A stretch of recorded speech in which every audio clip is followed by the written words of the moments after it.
The first representation as a means of transportation of this simple idea dates around 3500 BC in Mesopotamia. The first steam engine tramway locomotive was invented by Richard Trevithick in 1803. And the first engine-powered car comes 86 years later in 1889. 5,400 years after the wheel. Do you remember this guy?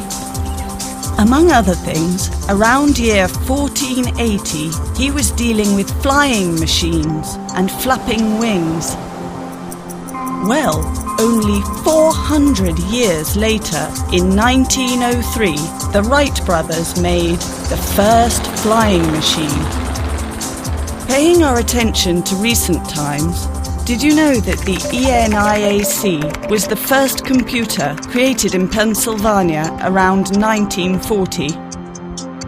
Quoting Proust, "It seems that passion makes time elastic," because only 68 years later, in 2008, Internet counted 1.5 billion users. On the 13th of October 1983, a man made his first call from a mobile phone. Currently, 27 years after, there are around 4 billion mobile phones worldwide. 6 out of 10 people have at least one. Speed in the technological development is growing day by day. The same happens to the time to accept a new idea. Time is running faster. Where are we now? Where are we going? And more. Do cars think? Do roads dream? Can cars speak? The big challenge that is interesting us and millions of European citizens does not have the purpose of making cars, roads and cities speak. We are already doing that. The challenge is to extend this network to the whole of Europe. More than 250 million of vehicles that drive for 15,000 kilometers per year.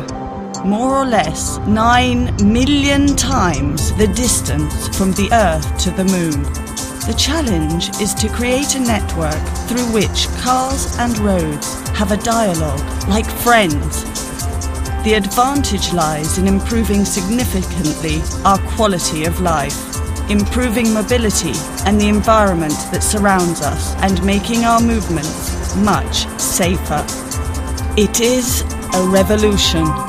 A revolution as the one of the internet network or the mobile phones. The moment has arrived. Tomorrow, any one of us will be able to tell his car the destination, and the car, thanks to the network, will be able to recommend the best road. Or else, the network will show us the road signals or the authorization to access to a limited traffic zone. But there is much more. The network will take care of an incoming emergency vehicle, warning us early and telling us what to do. Then it will suggest to us the most suitable speed and the necessity to slow down at a crossroad because a pedestrian is crossing.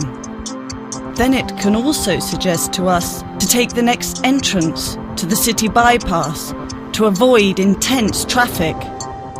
If our objective is to save time, the network will advise us how to do so, but it will not forget to tell us, slow down, if behind a corner a motorbike is abruptly braking because of a slippery road.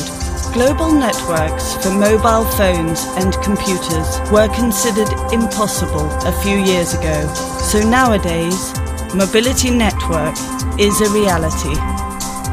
It's a revolution, and this depends on us. Our 3 projects have started the revolution. Now it's your turn. Experience the revolution here, and then make it possible.